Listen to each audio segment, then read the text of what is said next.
દાદાનું ઓપરેશન કરાવ્યું ભાવિકભાઈ ડૉક્ટરના ત્યાં. પછી એમાં બહુ સારું લાગ્યું. એ પછી મેં પણ વિચાર કર્યો કે ઓપરેશન કર્યા પહેલાં મને બહુ બીક લાગતી હતી. ઓપરેશન કરાવવું, દુખાવો થાય, નથી કરાવવું. પણ સાહેબે મને આશ્વાસન આપ્યું અને હું સ્ટાફ જોઈને ખુશ થઈ ગઈ. એકવાર તો પહેલી દવાખાનામાં સ્ટાફ જોઈને ખુશ થઈ ગઈ. ઓપરેશન કરાયું અને એ દિવસે જ મને સાંજે ચાલતી કરી, સીડી ચડાવી, કોઈ તકલીફ નહીં પગને.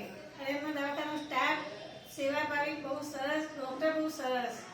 અને અત્યારે પગે સારું છે. બીજા પગે કરાવી દઉં એવો વિચાર આવ્યો મને.